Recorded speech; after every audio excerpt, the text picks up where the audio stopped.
pembantaian apapun, pembunuhan apapun tidak bisa diterima dengan alasan apapun, apalagi mereka tidak bersenjata dan mereka tidak melakukan satu tindakan kejahatan, tidak di dalam satu proses hukum yang menurut saya pembunuhan atau pembantaian tersebut sangat luar biasa, keji dan biadabnya.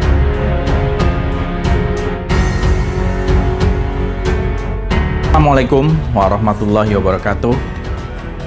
Salam sejahtera untuk kita semua.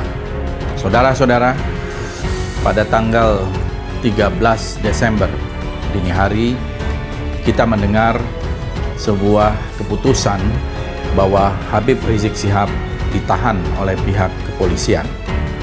Habib Rizik Syihab sebelumnya dinyatakan sebagai tersangka pelanggaran protokol kesehatan yang telah menyebabkan kerumunan di Petamburan. Ini adalah sebuah berita yang tentu saja sangat mengejutkan karena Habib Rizik adalah seorang tokoh ulama terkemuka, tokoh ulama yang terhormat dan banyak pengikutnya di berbagai daerah di seluruh Indonesia dari Sabang sampai Merauke.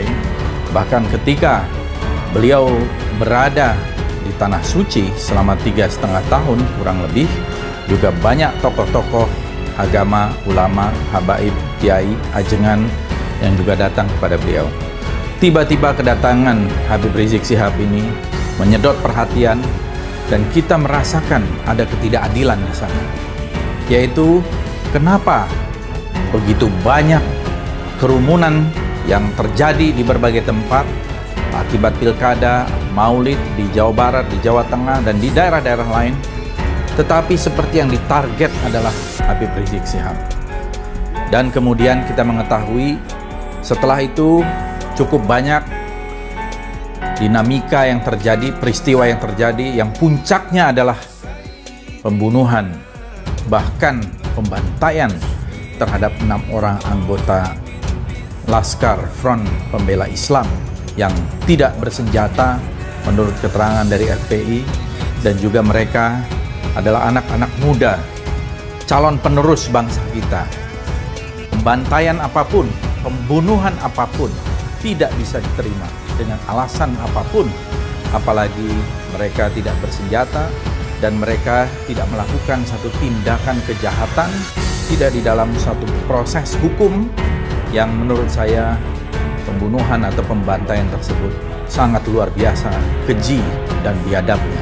Kita semua sebagai bangsa yang menganut Pancasila, sila kedua, kemanusiaan yang adil dan beradab, tentu harus mengutuk ketidakadilan dan ketidakbiadaban.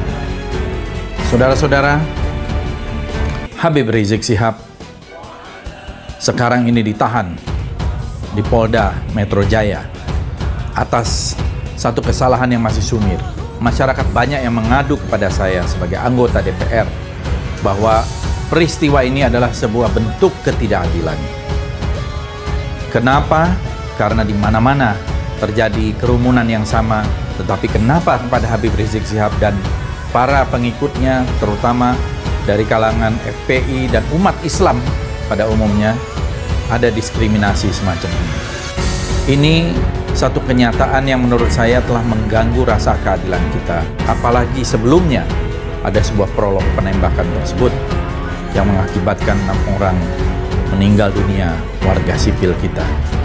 Menurut saya, apa yang terjadi sekarang ini bisa mengganggu ketentraman yang kita miliki sekarang. Kita lihat panggilan terhadap Habib Rizik dipenuhi dan Habib Rizik datang, bahkan menghimbau para pengikutnya untuk tidak ikut hadir yang bisa menyebabkan kerumunan.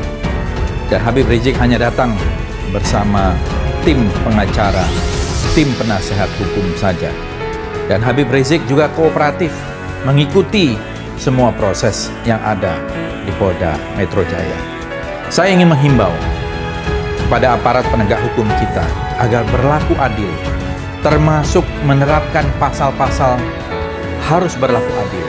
Apalagi ini soal kekarantinaan wilayah, soal protokol kesehatan, masih banyak kelemahan-kelemahan di dalam undang-undang. Karena undang-undang yang menyangkut tentang kekarantinaan kesehatan itu tidak sempurna.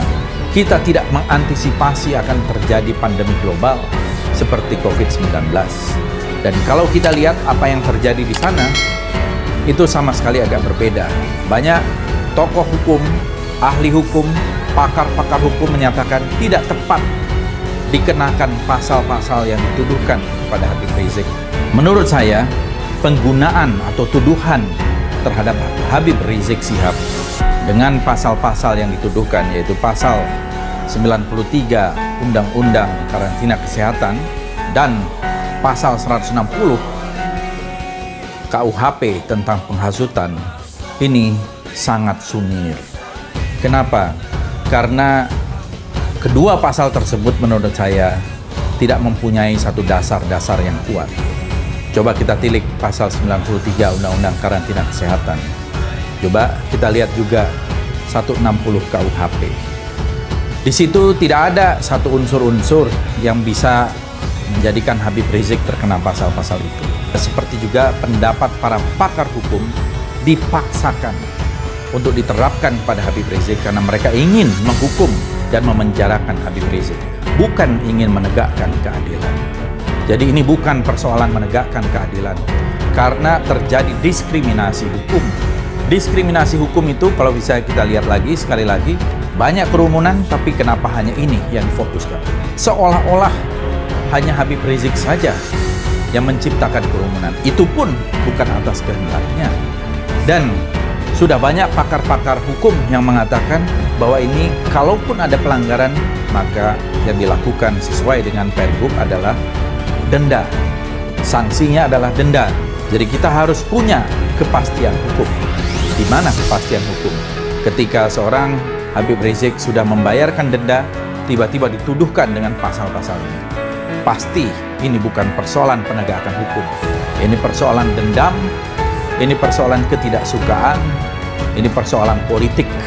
Dan ini yang menurut saya sangat membahayakan situasi sekarang. Karena itu, saya menghimbau pada pemerintah, pada Presiden Republik Indonesia, Menko Polhukam, Kapolri, dan aparat-aparat yang terkait dengan penegakan hukum. Persoalan hukum di Indonesia sebagai negara hukum, negara Pancasila, harus dipraktekkan secara adil. Jangan hanya menjadi jargon di bibir saja. Karena masyarakat sekarang ini sudah mendapatkan informasi secara masif melalui media sosial, melalui media-media online. Setiap orang memegang gadget dan mereka membaca berita, melihat video, melihat pernyataan dan sebagainya, dan mereka tentu saja mempunyai penilaian mana yang adil, mana yang tidak adil, mana yang beradab, mana yang biadab, mana yang mau cari keributan, mana yang memang cinta damai. Dan ini menurut saya sekarang ini tengah terjadi, bahwa perasaan masyarakat sekarang ini adalah ketidakadilan tengah terjadi di tengah kita, khususnya kepada seorang tokoh yang mereka cintai, yaitu Habib Rizik Syihab, dan juga beberapa orang yang sekarang ini dinyatakan sebagai tersangka. Nah, kalau kita ingin memang menciptakan satu kedamaian, kesejukan, dan bersama-sama bersatu dalam menghadapi pandemi COVID dan juga recovery ekonomi ke depan, tentu suasana situasi keamanan ini harus kita jaga bersama. Kalau tidak, ada pihak-pihak yang merasa diperlakukan tidak adil, ada perasaan desperate.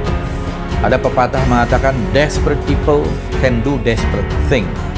Jadi orang yang sudah merasa mereka itu mentok, tidak ada lagi jalan, mereka akan mencari jalannya sendiri. Apalagi kemudian kalau jalannya itu bukan jalan hukum, maka yang bisa terjadi adalah hukum rimba. Ini yang kita tidak inginkan, karena kita cinta pada republik ini, dan republik ini bukan hanya milik segelintir orang, republik ini milik kita bersama.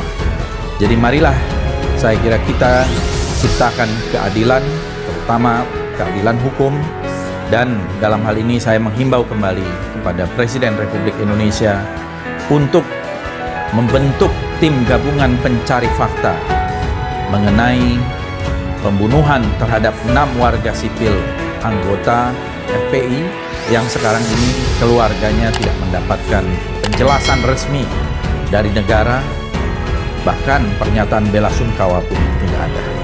Mudah-mudahan ini adalah salah satu jalan keluar untuk mencari kebenaran, dan orang tidak mencari jalan kebenaran secara sendiri-sendiri ketika tidak ada lagi wahana menuju kebenaran itu.